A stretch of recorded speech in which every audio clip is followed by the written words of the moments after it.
안녕하세요. 사랑하는 성도님, 11월의 첫날입니다. 부활의 주님이 우리와 함께 하십니다. 우리와 함께 하시는 주님을 찬양합니다. 내 영혼이 주님을 찬양하며 기뻐합니다. 내 영혼이 주님을 찬양합니다. 기도합시다. 하나님 감사합니다. 오늘 11월의 첫날 주님의 은혜 안에 또 새 달을 맞이합니다. 지금까지 인도하신 하나님의 선한 그 은혜와 사랑으로 11월 한 달도 인도하시고 보호하시고 역사하여 주시옵소서. 많은 혼란과 어려움과 위기와 고통 속에서 저희들은 주님을 의지하며 또 주님을 바라봅니다. 11월이 더욱더 하나님께로 가까이 나아가며 또 하나님께서 우리에게 다가오시고 말씀하시고 또 세워주시는 은혜의 한 달이 되게 하여 주시옵소서. 예수님 이름으로 기도합니다. 아멘. 네, 오늘 11월의 첫날인데요. 우리 한번 암송 성경 구절 같이 한번 외워볼까요? 이번 달의 암송 구절은 사사기의 맨 마지막 장입니다. 사사기 21장 25절 말씀입니다. 그때에 이스라엘의 왕이 없으므로 사람이 각기 자기의 소견에 오른 대로 행하였더라. 아멘. 자, 오늘 말씀은 사사기 1장 1절에서 10절까지입니다. 여호수아가 죽은 후에 이스라엘 자손이 여호와께 여쭈어 이르되 우리 가운데 누가 먼저 올라가서 가나안 족속과 싸우리이까? 여호와께서 이르시되 유다가 올라갈지니라. 보라, 내가 이 땅을 그의 손에 넘겨주었노라 하시니라. 유다가 그 형제 시므온에게 이르되 내가 제비 뽑아 얻은 땅에 나와 함께 올라가서 가나안 족속과 싸우자. 그리하면 나도 네가 제비 뽑아 얻은 땅에 함께 가리라 하니 이에 시므온이 그와 함께 가니라. 유다가 올라가며 여호와께서 가나안 족속과 브리스 족속을 그들의 손에 넘겨주시니 그들이 베색에서 10,000명을 죽이고 또 베색에서 아도니 베색을 만나 그와 싸워 가나안 족속과 브리스 족속을 죽이니 아도니 베색이 도망하는지라. 그를 쫓아가서 잡아 그의 엄지손가락과 엄지발가락을 자르매 아도니 베색이 이르되 옛적에 70명의 왕들이 그들의 엄지손가락과 엄지발가락이 잘리고 내 상 아래에서 먹을 것을 줍더니 하나님이 내가 행한 대로 내게 갚으심이로다 하니라. 무리가 그를 끌고 예루살렘에 이르렀더니 그가 거기서 죽었더라. 유다 자손이 예루살렘을 쳐서 점령하여 칼날로 치고 그 성을 불살랐으며 그 후에 유다 자손이 내려가서 산지와 남방과 평지에 거주하는 가나안 족속과 싸웠고 유다가 또 가서 헤브론에 거주하는 가나안 족속을 쳐서 세세와 아히만과 달메를 죽였더라. 헤브론의 본 이름은 기럇 아르바였더라. 아멘. 자, 우리가 11월에는 이제 사사기 말씀을 묵상하게 됩니다. 자, 사사기는 여호수아 다음에 나오는 책이죠. 그래서 오늘 1절 말씀은 여호수아가 죽은 후에 이렇게 시작되고 있습니다. 그러므로 여호수아가 죽은 후부터 시작해서 어디까지인가 하면 이스라엘의 첫 왕 사울이죠. 사울 왕이 세워질 때까지 그 기간이 바로 이 사사기가 담고 있는 그런 기간입니다. 연도로 따진다면 여호수아가 죽은 때가 대략 주전 1390년으로 보고요. 첫 번 사울왕이 세워진 때는 주전 1050년입니다. 그렇다면 대략적으로 350년 정도의 굉장히 긴 기간의 역사가 이 사사기에 담겨져 있다 할 수 있습니다. 사사기라고 하는 이 제목은 사사의 기록 아니면 사사에 관한 아니면 사사들의 기록이라고 할 수 있는데요. 이 사사라고 하는 이 단어가 히브리에서 쇼페팀입니다. 근데 쇼페팀은 어떤 의미가 있는가 하면 재판관 혹은 지도자, 리더의 의미가 있어요.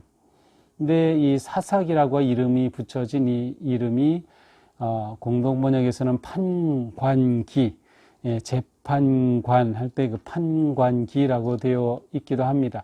영어로는 재판관이라는 judges라고 되어 있어요.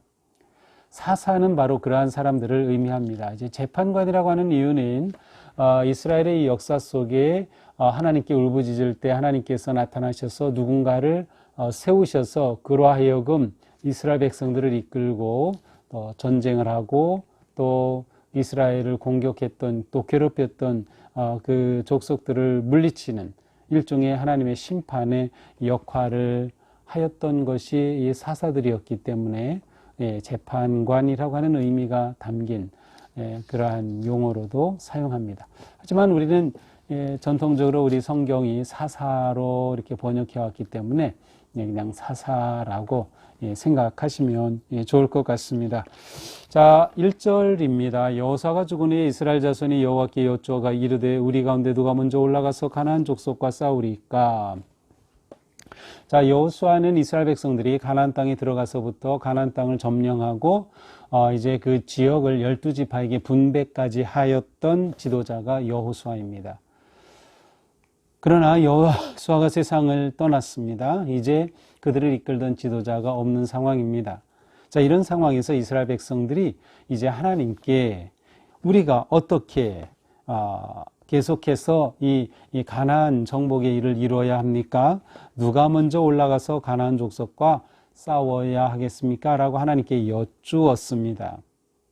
자, 이때 그 성막은 세겜에 있었습니다. 그러므로 아마도 각 지파들이 그 세겜의 그 대표들이 모여서 하나님께 이제 물었을 것이다. 이렇게 우리는 생각할 수 있죠. 하나님께서 이러한 그 물음에 대해서 2절에 말씀하셔요. 유다가 올라갈지니라. 보라 내가 이 땅을 그의 손에 넘겨주었노라. 자, 유다가 올라가라. 그래서 유다는 이제 유다 지파를 말합니다. 유다 지파가 올라가라. 그리고 확정해 주십니다. 유다 지파에게 내가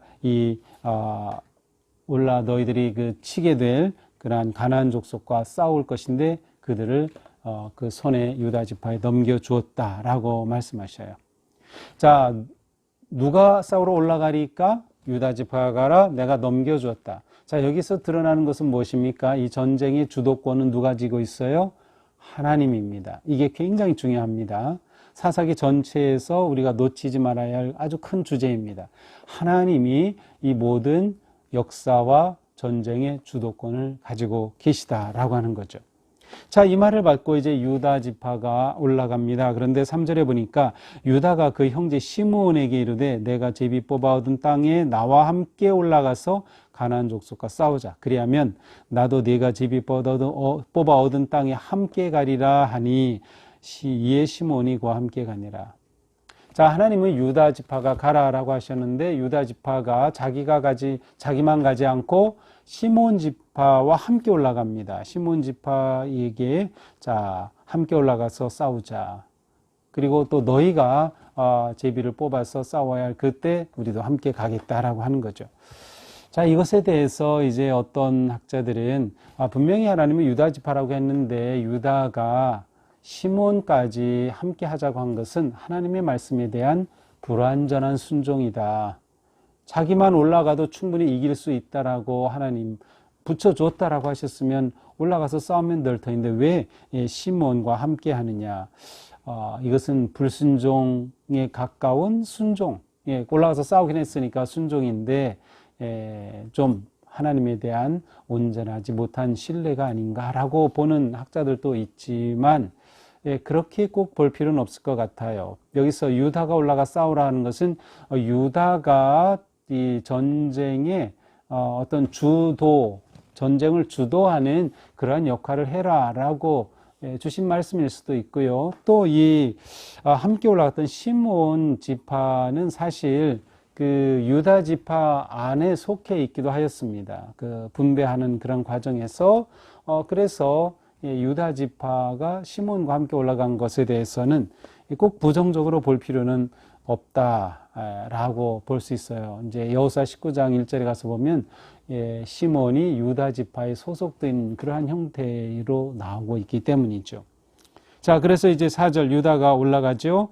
여호와께서 가나안 족속과 브리스 족속을 그들의 손에 넘겨주시니 그들이 베세기에서 10,000명을 죽이고. 자, 그래서 유다 지파, 시몬 지파가 올라가서 전투한 곳이 베세기라고 하는 땅입니다. 그곳에서 베색이라고 하는 한 요새지겠죠. 이곳에서 가나안 족속과 브리스 족속을 쳐서 10,000명을 죽이는 전쟁의 승리를 합니다. 자, 그런데 5절에 보니까 베색에서 아도니 베색을 만나 그와 싸워 가나안 족속과 브리스 족속을 죽이니. 자, 앞에서도 가나안 족속, 브리스 족속을 베색에서 죽였는데 여기서 누구를 만났어요? 아도니 베색입니다. 아도니 베색은 베색의 왕이라고 할 수 있는데 사람 이름으로 보기보다는 아도니라는 것은 지도자, 주인, 우두머리를 말합니다. 아도나이, 주님이라는 단어와 비슷하죠. 아도니 베색의 우두머리를 만나서 이제 그를 사로잡게 되는 것이죠. 자, 6절입니다. 아도니 베색이 도망할 때 쫓아가서 그를 사로잡았어요. 그리고 그의 엄지손가락, 엄지발가락을 잘랐습니다. 이 엄지손가락, 엄지발가락을 잘랐어요. 좀 처참한 그런 모습이죠. 근데 이 당시 전쟁에서 이기면 그 상대의 지도자나 장관이나 또 군사들의 엄지발가락, 엄지손가락을 자르는 그러한 그 관습이 있었어요. 자, 엄지손가락과 엄지발가락을 자르면 어떻게 됩니까? 전투 능력이 없어집니다. 전투 능력을 완전히 상실케 하는 그러한 어떤 관습이 있었던 거죠. 자, 그런데 유다가 아도니 베색을 잡아서 그렇게 했어요. 자, 이것은 그렇게 옳아 보이지는 않습니다. 왜냐하면 이것은 이방의 방식이었어요. 그들의 방식을 그대로 좀 따라서 똑같이 그렇게 손가락, 발가락을 자른다는 것은 그리 좋아 보이지는 않습니다. 어쨌든 그렇게 하고 이제 7절에 보니까 그렇게 되자 아도니 베색이 이런 말을 합니다. 내가 옛날 70명을 우두머리를 사로잡아 그들의 발가락, 오른 그 엄지발가락, 엄지손가락 다 잘라서 내 상에서 그들이 구걸하며 살게 했었는데 내가 이렇게 똑같이 당했다. 하나님께서 나에게 이렇게 원수를 갚으셨다. 이러한 말을 했어요. 그리고 이 아도니 베색을 끌고 예루살렘으로 데리고 갔습니다. 자, 거기로 갔는데 그가 거기서 죽었어요. 자, 여기서 죽었다는 그 단어는 무트라는 단어인데 이것은 우리가 생각하는 것과는 달리 자연사했다는 뜻이에요. 그래서 예루살렘으로 끌고 가서 쳐주겠다 이것이 아니고 거기서 그가 자연사한 거죠. 병에 걸려 죽었을 가능성이 컸겠죠. 어쨌든 그가 예루살렘으로 가서 죽었습니다. 자, 8절입니다. 유다 자손이 예루살렘을 쳐서 점령하여 칼날로 치고 그 성을 불살랐으며. 자, 유다 지파가 예루살렘을 쳐서 그곳을 점령하였어요. 하지만 이 점령은 불완전한 점령이었습니다. 실제로 예루살렘을 완전히 장악한 것은 다윗 때예요. 다윗 왕. 그러니까 300년 훨씬 후에 일어난 일이죠. 예루살렘을 치긴 했지만 불완전했어요. 그래서 그곳에 있는 강한 그러한 아마 사람들을 완전히 정복하지 못한 것 같습니다. 9절, 이제 그쪽을 치고 나서 이제 남쪽으로 내려갑니다. 그 후에 유다 자손이 내려가서 남쪽으로 갔다는 뜻이에요. 산지와 남방과 평지에 거주하는 가나안 족속과 싸웠고, 유다가 또 가서 헤브론에 거주하는 가나안 족속을 쳐서 셋의 아이만 달메를 죽였더라. 헤브론의 본 이름은 기럇 아르바였더라. 자, 이렇게 유다 지파가 가나안 족속, 브리스 족속을 치는데 그들이 여러 지역이 흩어져 있겠죠. 그래서 먼저 북쪽을 쳤고 예루살렘을 점령하고 남쪽으로 내려가서 산지와 남방 지역과 그다음 평지에 거주하는, 이것은 이제 아마도 서쪽 블레셋에 있었던 그 중간 평지가 있는 지역으로 생각이 됩니다. 그 지역을 점령하면서 무슨 일이 일어났습니까? 세세와 아히만과 달메를 죽였다. 세세, 아히만, 달메, 이들은 그 여호수아서에 보면 아낙 자손의 후손 아들이고 세 아들이었어요. 그래서 이들을 죽였다라고 하는 겁니다. 자, 그런데 이 사사기 1장 20절에 가서 보면 이런 말씀이 나와요. 그들이 모세가 명령한 대로 헤브론을 갈렙에게 주었더니 그가 거기서 아낙의 세 아들을 쫓아내었다. 자, 여기 오늘 10절에 나온 셋의 아이만 달메가 바로 아낙의 세 아들입니다. 근데 1장 20절에서는 갈렙에게 주어서 그가 거기서 쫓아냈다라고 되어 있어요. 여호수아 15장 14절에 가서도 보면 갈렙이 그들을 쫓아냈다고 되어 있는데 오늘 본문은 유다 지파가 가서 헤브론에 거주하는 이 셋을 죽였다라고 되어 있습니다. 자, 좀 약간 헷갈리죠. 그런데 여기서 중요한 것은 갈렙에 대한 정보입니다. 원래 갈렙은 이스라엘 백성들이 아니었습니다. 추정하기는 이집트에서 탈출할 때, 출애굽할 때에 많은 잡족들이 함께 나왔어요. 그런데 그때에 바로 이 갈렙의 조상들이 같이, 갈렙의 가문이 같이 나온 것 같습니다. 그런데 갈렙은 하나님께 아주 충성된 사람이 되었어요. 그래서 이방인이었지만 이스라엘 족속에 편입이 되었고, 이스라엘 족속에서 또 유다 지파에 편입이 된 사람이 갈렙입니다. 그러니까 유다 지파가 히브론에 거주하는 이 안악의 세 아들을 죽였다라고 하는 것은 바로 갈렙이 그렇게 싸워서 이겼다고 하는 것을 말하는 것이죠. 자, 갈렙은 나에게 이 산지를 주옵소서라고 말했어요. 그래서 바로 이 헤브론 산지입니다. 이 헤브론은 안악 자손이 거하는 장대한 족속이 거하는 곳이었는데 갈렙은 용기 있게, 이 나이가 제일 많았습니다. 여호수아 갈렙이 제일 나이 많은 유일한 60세 이상 된 그러한 지도자였는데 갈렙이 나에게 그 땅을 주십시오. 그래서 이 헤브론을 받아서 그곳을 점령하는 이 엄청난 일을 이룬 사람이 바로 갈렙입니다. 자, 그런데 이 이야기가 오늘 본문에 기록됐어요. 그러니까 오늘 본문은 사실은 유다 지파가 여호수아 죽은 후에 그 가나안 족속, 브리스 족속을 점령하고 예루살렘을 점령하고 안악의 세 자손들을 죽인 이야기가 나오지만 갈렙이 이렇게 놀라운 일을 행한 것이 이제 유다 지파의 이름으로 기록이 되었음을 알 수 있습니다. 자, 굳이 이미 갈렙이 이렇게 이들을 몰아낸 것을 여기에 다시 기록하는 이유는 무엇일까요? 유다 지파가 가나안 점령에 있어서 아주 중요하게 업적을 남긴 것이 바로 이것이기 때문입니다. 유다 지파에 남긴 업적의 중요한 가나안 점령은 바로 오늘 본문에 나오는 예루살렘, 헤브론 이 지역에 또 아도니베섹을 잡은 이러한 것이 그들에게서 가장 중요한 업적 가운데 하나였던 것이죠. 예루살렘에 관해서 말한다면 아까도 말씀드렸지만 완전한 정복은 아니었어요. 그래서 어쩌면 이렇게 예루살렘을 점령했다고 하지만 하나님이 그 여호수아서에 보면 하나님의 말씀대로 완전히 진멸하지는 않은 것으로 보입니다. 어쨌든 이 일을 유다 자손이 하게 되었던 것이죠. 자, 이것이 오늘의 본문이죠. 오늘 말씀을 보면서 우리는 무엇보다 여호수아가 죽은 후에 이스라엘 백성들이 하나님께 여쭈었다는 사실이 중요합니다. 하나님께 묻는 것입니다. 하나님께 여쭙는다. 이 말은 그들을 인도하던 지도자가 없는 상황에서 하나님의 인도하심을 구한 겁니다. 우리가 살아가는 신앙의 삶에서 매우 중요한 것은 언제나 하나님께 여쭙는 삶입니다. 우리가 매일 말씀을 묵상하는 것이 중요한 이유, 하나님의 말씀을 읽고 설교를 듣고 또 암송하고 하는 중요한 이유는 하나님의 뜻을 말씀을 통해 찾기 때문입니다. 언제나 하나님의 뜻을 묻는 것 너무도 중요한 거죠. 성경에서 훌륭한 믿음의 사람들은 전부 하나님의 뜻을 물었던 사람이에요.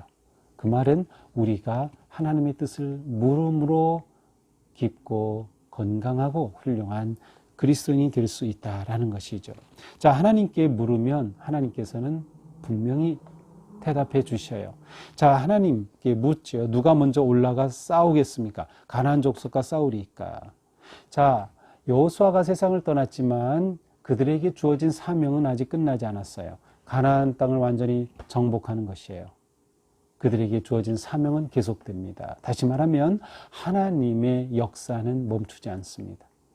이 점이 아주 중요한 거죠. 그래서 누가 가나안과 싸우러 올라가겠습니까? 라고 하나님께 여쭌 것은 너무도 잘한 일이었어요. 하나님, 이 일은 하나님께 있습니다. 라고 하는 그들의 믿음의 고백이기도 하죠.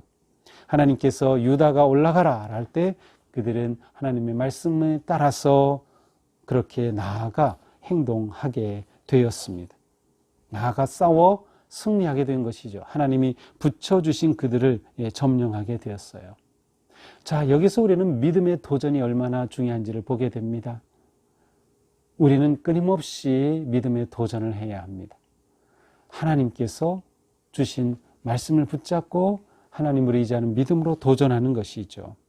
유다 자손은 예루살렘까지 점령하였고 그리고 아낙의 세 아들 셋의 아이만 달메까지 죽였습니다. 거대한 아낙 자손이 거하는 그곳까지 과감하게 담대하게 도전하였던 것이죠. 갈렙에게 주셨던 그 땅 헤브론 너에게 준다 그 약속을 붙잡고 그대로 나아갔던 것입니다. 자, 갈렙이 이 땅을 내게 주소서라고 했던 것은 그 땅에 그 강력한 아낙 자손이 있음에도 불구하고 진정한 승리는 아낙 자손의 힘에 달린 게 아니라 하나님께 달려 있다고 하는 것을 확신했기 때문이에요. 전쟁의 승리는 전력에 달린 것이 아니라 하나님께 달려 있다는 거죠. 하나님이 함께 하시면 승리입니다. 하나님이 함께 하지 않으시면 그것은 패배일 수밖에 없는 것이죠. 하나님께서 이스라엘의 넷째 아들이었던 유다 지파를 세우신 것은 아마도 그들이 계수했을 때 제일 인구가 많은 지파이기도 하였습니다. 또 이러한 일을 통해서 유다 지파가 이스라엘에서 중요한 역할을 하게 되는 그러한 자리매김을 하게 되는 것이죠. 하나님께서 그들을 통해서 일하기를 원하실 때 그들은 기꺼이 순종하며 헌신했습니다. 오늘 우리에게도 마찬가지입니다. 오늘 우리에게 아도니베색은 무엇입니까? 오늘 우리에게 아낙 자손은 무엇입니까? 우리를 짓누르고 우리를 위협하며 우리를 절망과 두려움으로 몰고 가는 것은 무엇입니까? 전쟁의 승리는 하나님께 있다는 믿음이 우리에게 있다면 우리는 이것을 가지고 하나님께 여쭈어야 할 것입니다. 하나님, 제가 이러한 문제 속에 어떻게 나가 싸워야 하겠습니까? 하나님께서 우리와 함께 하시기만 한다면 우리는 승리입니다. 11월 한 달 사는 동안 하나님이 왕이시다. 그리고 하나님이 나와 함께 하시면, 왕이 나와 함께 하시면 나는 승리다 라고 하는 확신과 믿음으로 담대히 나아가는 그러한 영광스러운 11월 한 달이 되기를 주님의 이름으로 축복합니다. 기도합시다. 하나님 감사합니다. 오늘 또한 사사기의 말씀을 처음 열면서 우리에게 너무도 중요한 것을 깨우쳐 주셨습니다. 주님, 저희 앞에 어떤 일이 놓여 있든 하나님의 역사는 계속되고 있음을, 하나님은 여전히 일하고 계심을 저희들이 신뢰하며 하나님이 나와 함께 하시기만 한다면 우리는 승리할 수 있다는 확신과 믿음으로 나아갈 수 있도록 인도하여 주시옵소서. 우리가 싸워 이겨야 할 너무도 많은 문제들이 우리에게 있습니다. 교회적으로, 우리의 가정적으로, 우리의 삶에서 경제적으로, 건강 문제로 많은 것들이 우리가 싸워야 할 것들인데 하나님이 우리와 함께 하신다면, 그래서 우리가 하나님만 붙잡고 의지할 수 있다면 저희들은 승리할 줄 믿습니다. 주님, 11월 한 달 주님과 함께하며 믿음으로 승리하는 저희들이 되게 하여 주시옵소서. 예수님 이름으로 기도합니다. 아멘. 네, 11월 한 달 주님의 은혜와 사랑으로 승리하는 복된 한 달 되기를 축복합니다. 사랑합니다.